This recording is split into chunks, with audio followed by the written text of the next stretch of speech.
8:30 बजे बड़ा कब्रिस्तान मरीन लाइन्स में जो है वहाँ उनको दफनाया जाएगा। इसके पीछे कौन है, किसका हाथ है, ये हम ढूंढ के ही निकालेंगे। हम जरूर उसका बंदोबस्त करने वाले हैं। अपना एक साथी, उन्होंने कांग्रेस में भी काम किया, हमारे महाविकास आघाड़ी में भी उन्होंने काम किया, अभी राष्ट्रवादी कांग्रेस में आके वो महायुति का भी एक घटक बने थे और अच्छी तरह से काम करने की उनकी कोशिश थी। वो स्पीच भी अच्छी तरह से देते थे। उनके एरिया में कुछ कार्यक्रम भी हुए, वहाँ लोगों ने बहुत अच्छी तरह से रिस्पांस दिया था। मैं खुद था, प्रफुल्ल भाई थे, बाबा थे, जिशान थे, सब हम थे। लेकिन जो नहीं होना चाहिए तो हुआ। कल जो घटना हुई बम्बई में, वो हमें तो बिल्कुल विश्वास नहीं हो रहा है कि ये घटना हुई है। लेकिन हमारा एक नेता बाबा सिद्दीकी, ये बहुत सालों से पॉलिटिक्स में काम कर रहे हैं। यहाँ बम्बई में उन्होंने कॉरपोरेटर के नाते भी शुरू में काम किया 10 साल, और उसके बाद कांग्रेस के एक एमएलए के नाते भी उन्होंने 99, 2004, 2009 ऐसे 3 टर्म वो चुनाव जीत के आए। बहुत अच्छा असेंबली में भी उनका काम था, मैंने खुद देखा। मिनिस्ट्री में भी वो थे, मिनिस्ट्री में भी उनका काम बहुत अच्छा होता था। जो भी उनका डिपार्टमेंट है, उनके डिपार्टमेंट का पूरा स्टडी करके लोगों को कैसी मदद हो सकती है, इसके बारे में वो ज़्यादा ध्यान देते थे। और कल जो घटना हुई है, वो घटना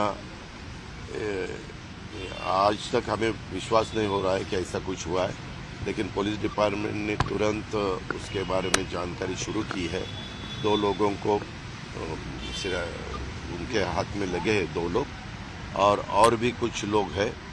उनको ढूंढने के लिए, उनको लाने के लिए 5 टीम पुलिस डिपार्टमेंट ने लगवाई है और अलग अलग स्टेट में उनको भेजा है। सीएम साहब भी इसके ऊपर उनका ध्यान दे रहे हैं, खुद होम मिनिस्टर भी दे रहे हैं, और मेरा भी है, हमारे बाकी साथियों का भी है।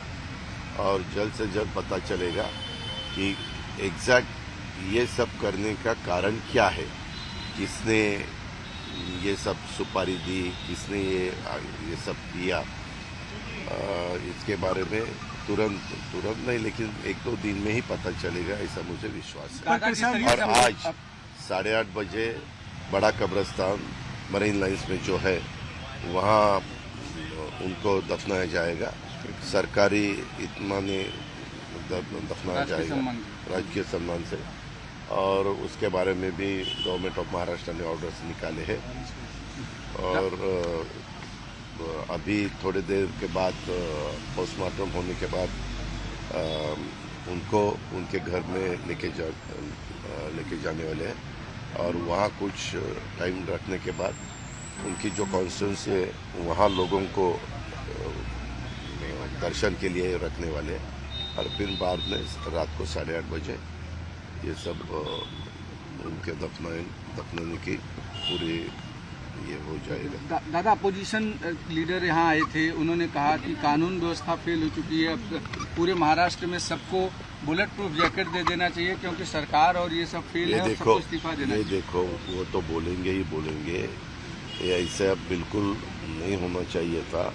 अभी अपोजिशन वालों क्या बोलेंगे, वही बोलेंगे। लेकिन हमारा काम है कानून ठीक रखना, कानून व्यवस्था ठीक न रखना, और उसके बारे में और भी जो भी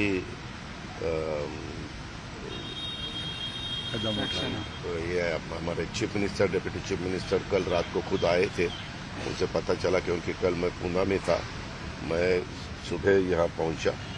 लेकिन मेरी रात को देर से देवेंद्र जी के साथ भी बात हुई, चीफ मिनिस्टर साहब के साथ भी बात हुई। उन्होंने बताया कि इसके पीछे कौन है, किसका हाथ है, ये हम ढूंढ के ही निकालेंगे।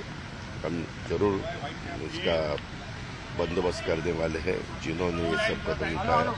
और अपोजिशन वालों को जो भी बोलना है वो बोल सकते हैं, लेकिन मेरी इतनी उनको विनती है कि अपना एक साथी, उन्होंने कांग्रेस में भी काम किया, हमारे महाविकास आघाड़ी में भी उन्होंने काम किया, अभी राष्ट्रवादी कांग्रेस में आके वो महायुति का भी एक घटक बने थे और अच्छी तरह से काम करने की उनकी कोशिश थी। वो स्पीच भी अच्छी तरह से देते थे। उनके एरिया में कुछ कार्यक्रम भी हुए, वहाँ लोगों ने बहुत अच्छी तरह से रिस्पांस दिया था। मैं खुद था, प्रफुल्ल भाई थे, बाबा थे, जिशान थे, सब हम थे। लेकिन जो नहीं होना चाहिए तो हुआ, इसका हमें बहुत दुख है।